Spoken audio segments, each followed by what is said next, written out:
Welcome to episode 2 of the road to schematic perfection. The flats are where we make money. Here I'm going to introduce the first 2 passing plays of the scheme, but before we get started with that, I want to clear up a few things from the last episode that I feel wasn't really explained as well as I'd like it to have been. Namely with how you set up your play based on the defense. At the start of the game, you can do really whatever you'd like. You can run the triple option or the motion triple option to either side, since the read defender will be keying the handoff, and then from there you can either keep it with bow or pitch it to your halfback, whichever option looks best. And then preferably you'd probably do that to the open side of the field just so you have more space to work with. Or you're kind of keying the user defender if he's kind of cheating left. You can do the motion to the right, or you can do the zone handoff to the right, and vice versa. However, if you are playing a decent opponent, after a first few of your options or first few of your pitches, he's gonna set that read defender to start keying on the quarterback instead. And I noticed in the video, and even right now, I can't do a good job of simulating that. So whether I pick option quarterback or option halfback, it doesn't really change anything. So I don't know if it's only can be done with the coaching adjustments, which we don't have in practice mode, or what it is, but I'm still kind of looking into it. But anyway, if they're doing this, well, let's give it a try here if it'll do anything. Do option quarterback. Yeah, see, he still crashes. I did have some success going option halfback, or option running back. Not the same thing.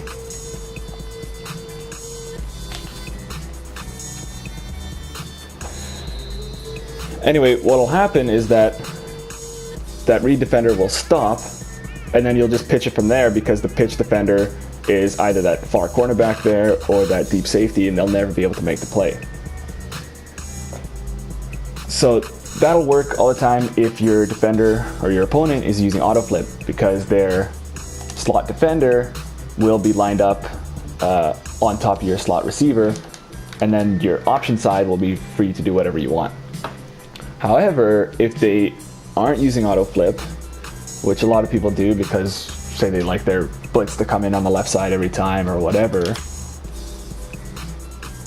and you set up the strength of your offense to the right and the strength of their defense is to the left here, well, now you have a read defender and a pitch defender close to the line of scrimmage, which again isn't a big deal if the read takes the halfback, but if the read takes you, the quarterback, and the pitch takes where you want to pitch it to, then you're kind of out of options, and then you have to hand the ball off, which is actually a good option, but we don't want to be doing that all game. Another thing to note, that if they do flip this, and you go to the motion triple option, you also have a pitch defender here, close to the line of scrimmage. Again, it's not a big deal if the read doesn't do what, if the read takes the halfback, but again, if they take the quarterback, you're going to come into issues here. So what you're going to want to do is, if you see that the opponent has auto flip off and they're always running to the left, well, you're going to want to set up that way too. So that now your pitch defender is deep and they can't make a play on the ball. And you score.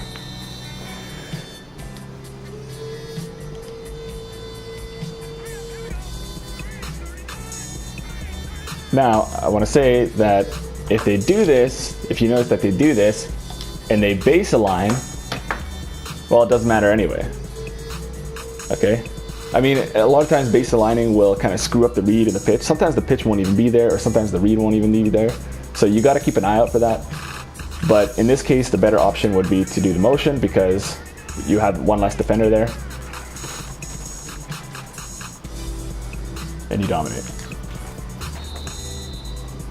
Okay, so make sure to get these down before you take this into the game. It's really important. So it's time to get started passing the ball a little. Well, not really passing, these are just screens, but they're super effective. So same formation, gun slot offset. And we're going to be doing the PA halfback wing, or sorry, PA halfback swing. And as a change up, we're going to do the halfback cross screen. So we'll do the PA halfback swing. We're going to come up in nickel Tampa 2. You'll notice a lot, especially with this offense, if you're totally exposing defense with outside runs, a lot of people are going to go to that Tampa 2 because it has those corners in the run fits, and they're kind of on the line of scrimmage there, ready to make things tricky. So that's why we'll do it against Tampa 2.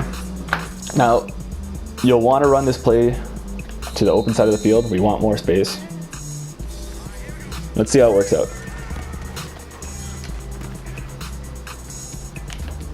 Not bad, eh?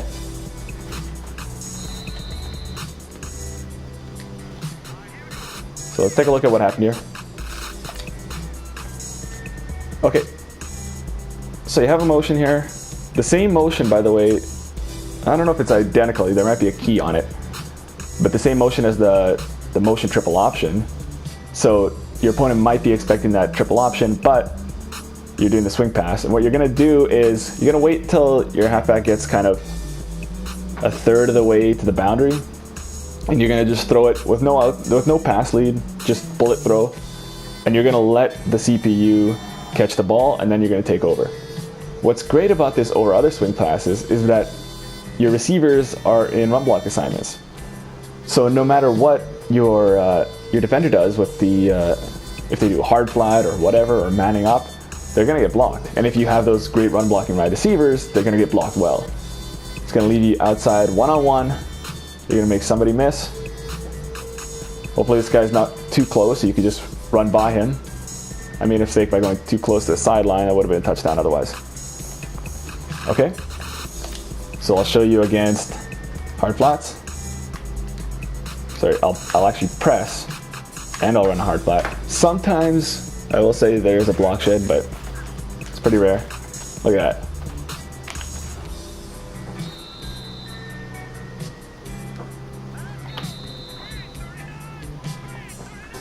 This is, I'd say, the best screen in the game. I've run it a few times, just huge gains every time. Cover 4, same thing. Well, cover 4 is kind of tricky because you have that 3 receiver hook, but I mean, the user is going to be doing that anyway, so they're not going to be able to key on that as well. Yeah, that time I threw it a little late, and so you have to slow down a bit. So you want to get the timing right, so you don't have to slow down. You can run full speed. This is also great if your opponent is doing base align, kind of blitzes to this side. You know, something ridiculous. Great changeup. Wow. Yeah, so even the simplest plays like that, timing is important. Yeah, even that one's bad. But you saw if I do get that timing right, and again we'll do this just to see.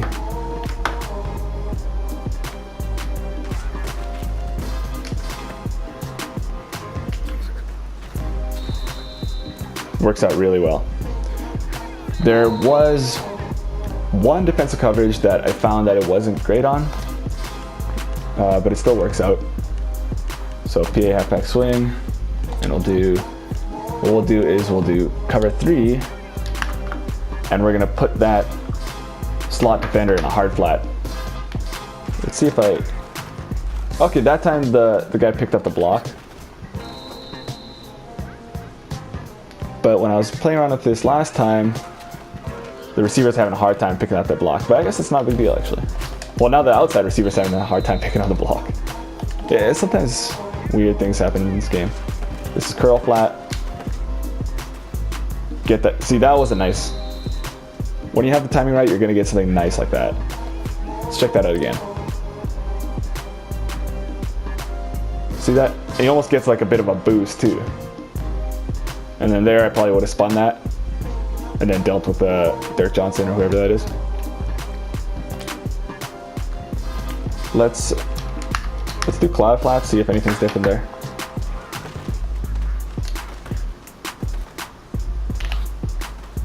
Yeah, he kind of went outside, but Josh Hill did a good job there. Okay, so really, how do you stop this? Like, even if you don't get a big gain, you're gonna get, 5 to 10 yards every single time. So how do you stop this on the defense side without kind of using that yourself? I don't know. We'll have to see. I'll have to run it some more, but I haven't seen it yet. But once you start to see that overcommit, well, you have this halfback cross screen. Screens are generally actually very good in this game, but the problem is that any decent user is going to key on that, and they're going to make it hard for you to run that. Unless we take that user out of the play.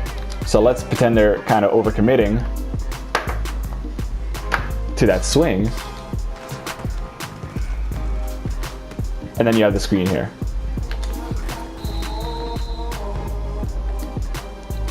I'm not a big fan of how the blocking works out. I mean, these guys are really too slow for this scheme in general. I mean, we want to do everything at speed, right? But I mean, you got the block there, and I mean, I'm not going to wait around for those guys. Ideally, the spin would work out here, and it'd be a touchdown. Let's run it one more time, or a couple more times actually. Let's try a few different looks. So again, this guy's going to, even like a tiny overcommit is enough. Michael Vick. Yeah, I think the spin doesn't work out if you kind of cut in and then spin out. I think it's best to cut out and then spin in.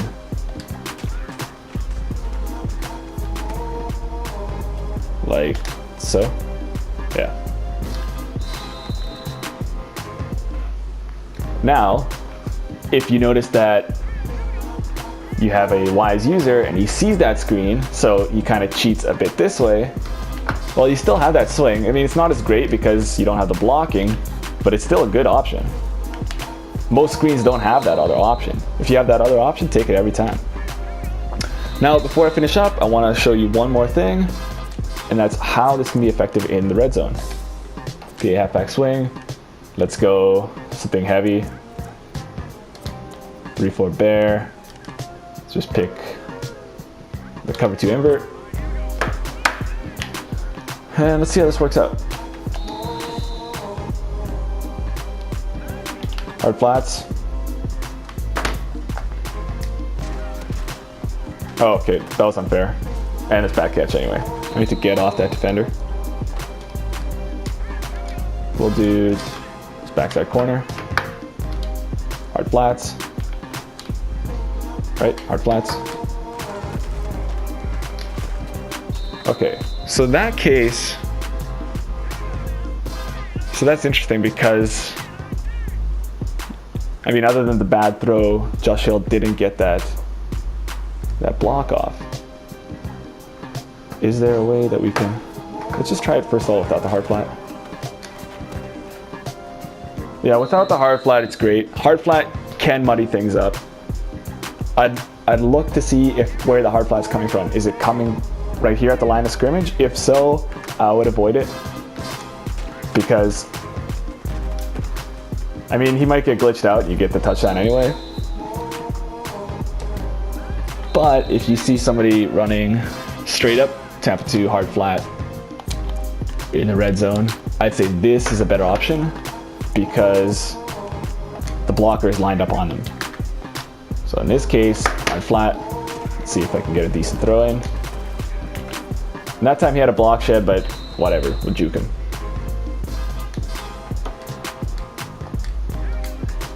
Let's try again. Man. Okay, we gotta get this timing down, guys. We don't want this diving catch. Okay, I think it's an issue of going too early. If you go too early, they're gonna do that catch. There we go. That's how you do it. Okay. Wait a split second. You're gonna get that nice animation. Run it again.